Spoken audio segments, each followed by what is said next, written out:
Yuji and Sukuna were leaving the train station together. Sukuna had experienced a similar phenomenon before.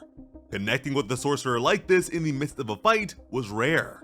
He previously believed this sort of thing was a side effect of cursed energy originating from humans.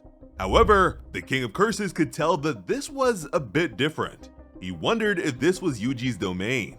Sukuna's former host told him to shut up since he wasn't entirely sure himself. He just wanted some time to talk to Sukuna and asked the sorcerer to indulge him for a little while. Outside, Yuji pointed to the demon sword dance statue.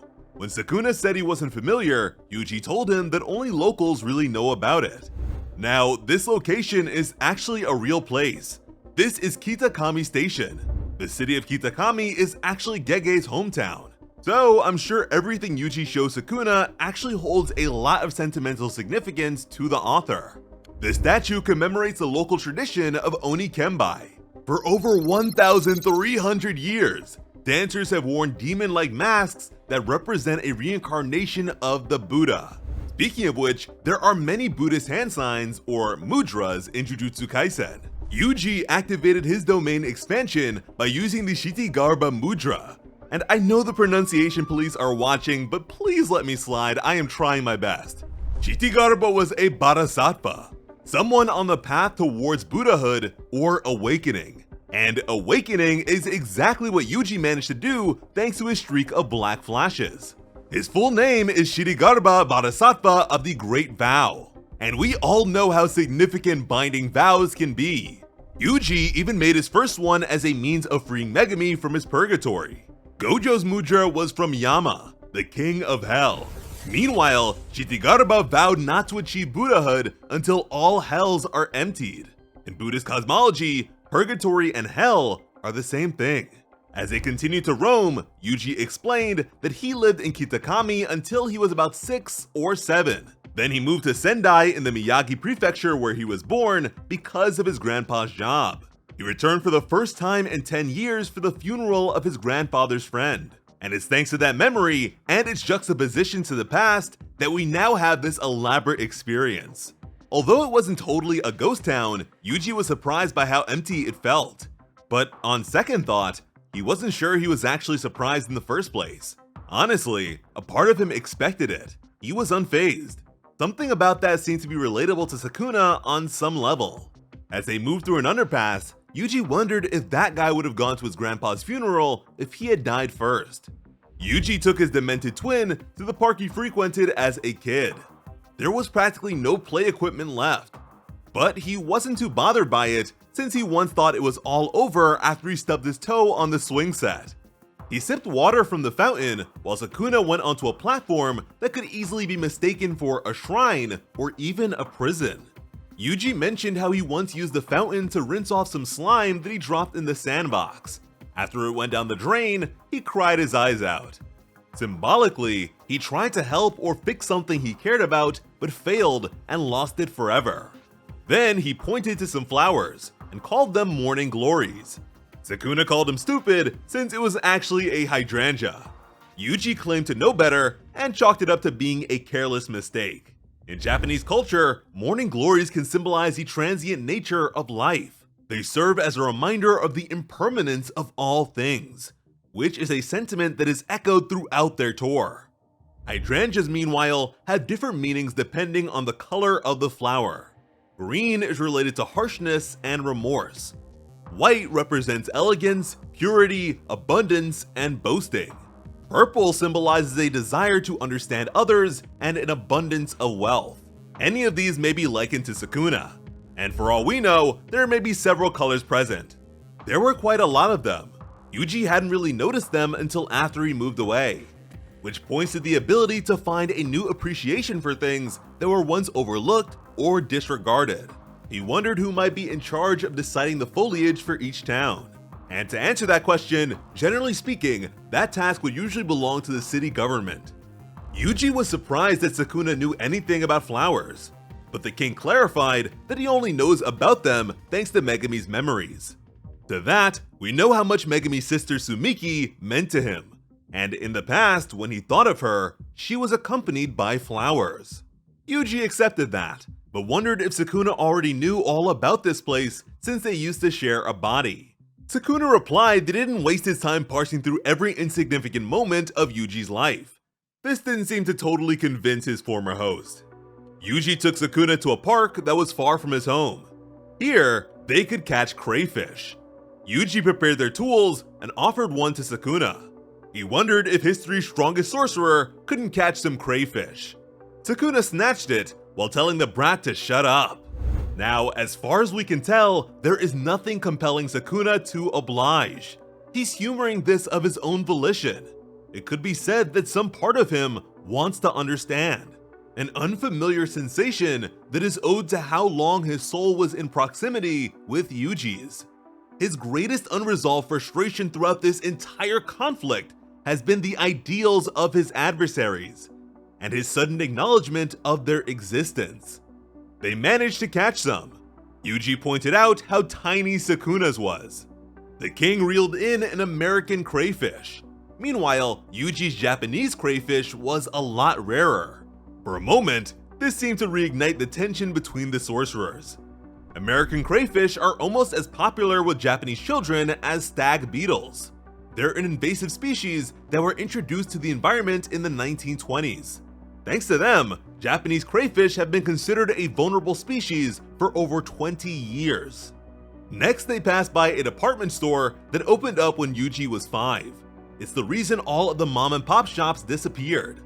Things have been quieter since the small businesses closed down. But since this place is a movie theater upstairs, Yuji isn't too bothered.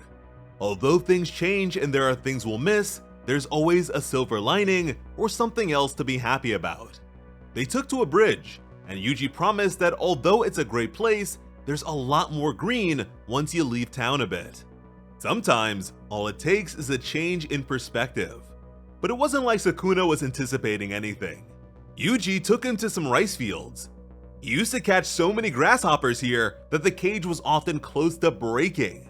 But since he didn't see much of them anymore, he wondered if pesticides had gotten more effective. It's probably been great for the farmers and the harvests in general. But now, those sorts of experiences are made all the more precious by the knowledge that they will never be had again. Sukuna looked like an iPad baby being forced to touch grass by his parents. He wondered if this was going anywhere. Yuji assured him that it would, but there were still some places he wanted them to go to. They saw 2 horses. Yuji seemed to really like horses. Their heads are always bigger than he remembers. They went to a farm that he sometimes went to with his grandpa. He realized that the old man did a lot of parenting in place of his mom and dad. The soft serve ice cream is really good here. Yuji spent his entire allowance on it once, but ate too much and threw up, which made Sukuna question if the brat was simply born stupid. Yuji ignored that and insisted that they do some archery together. Sukuna was an absolute natural. Yuji realized that doing this with Sukuna was not very fun. The king thought it should be obvious that he's more used to the practice, which made Yuji remember that this guy is from an era when archery was common. The season suddenly shifted to winter. Throughout this whole thing, Yuji has been taking Sukuna on a trip through the 4 seasons. He explained that plenty of snow sculptures would be lined up during the Winter Snow Festival, but he's not really sure if they still do it these days.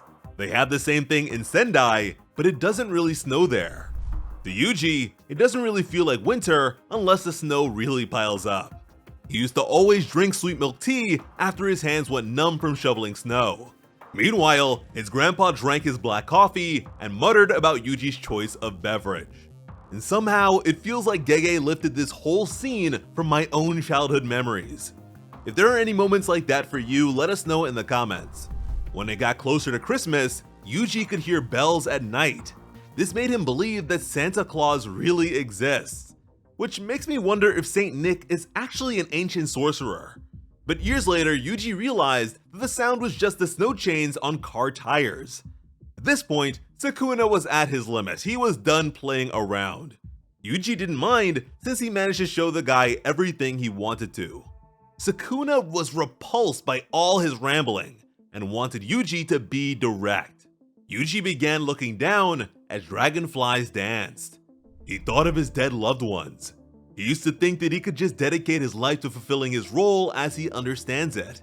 He thought that dying like that would have been a proper way to go. But now, he wasn't so sure. Things like walking the dog or raising a family were decent roles.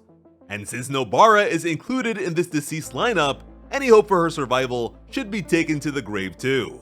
He went on to say that even without those things, even if you're stuck in bed or have spent your life alone and nothing is left of you, rather than having memories give meaning to life, it's the small bits that drift around that hold life's true value. How a person dies is of no significance. Yet he could not forgive someone who acts as if such lives are meaningless, which is why he hates Sukuna. Humans are not tools. They don't come with preordained roles. He's not sure if humans are inherently good or evil. He could very well be the one in the wrong here. So at the very least, he wanted Sukuna to see the humanity of someone other than himself, of someone he sees no value in. He's offered Sukuna the very essence of his own life. Sukuna processed his words, but admitted to feeling nothing. Although he understood everything that's been said, none of it moved him emotionally. He reflected on how Yuji felt when he said how quiet the town had become, that it was expected. And similarly, he wasn't surprised by this being the case. Yuji accepted the results and held the sentiment. Sukuna felt the need to point out Yuji's cowardice. He wondered if this was the full extent of the brat's hatred towards him. He kept looking forward, but then his eyes widened. Sukuna was dumbfounded by his own revelation. He turned to Yuji and asked the kid if he was seriously pitying him. He wondered if this was his way of showing compassion. This is accompanied by the depiction of yet another Buddhist statue. This appears to be Avalokiteshvara, the Lord who looks down, another bodhisattva that is closely tied to compassion. Chairman Netero from the Hunter x Hunter series even has a Nen ability based on this. Yuji turned to Sukuna with confirmation and a declaration. He let Sukuna know that he can kill him. He ordered the king to release Megami and return to his body if he wants to live. And if you notice, Yuji's eyes literally changed to be like Sukuna's here. Sukuna responded with a declaration of his own. He wouldn't just tear Yuji apart. Before then, he would cut down each and every human that Yuji claims to treasure. Sukuna's emotions only seem to flare when her survival is threatened. Yuji is simply a more fulfilled person.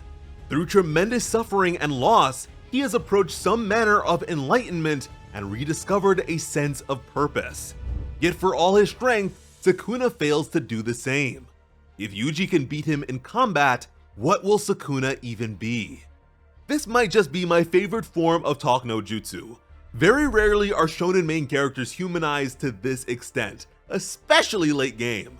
Usually, greater power leads to estrangement and distance. In fact, that has been a revolving theme for characters like Gojo. And despite the kindness he's extended, Yuji is still very much about that action. And you can hardly be upset about them just talking in this one when we've been getting almost endless action for more than 40 chapters in a row. Honestly, this might just be the most beautiful chapter of Jujutsu Kaisen. Absolutely masterful work. I had to sit with it for a while to truly appreciate its depth. Gege gave us his heart with this one. In one chapter, he has accomplished so much with his main character that it truly deserves to be studied. And I hope you guys are able to see it that way too. As always, I'm Slice of Otaku. Thank you all so much for watching and have an awesome day. I love you.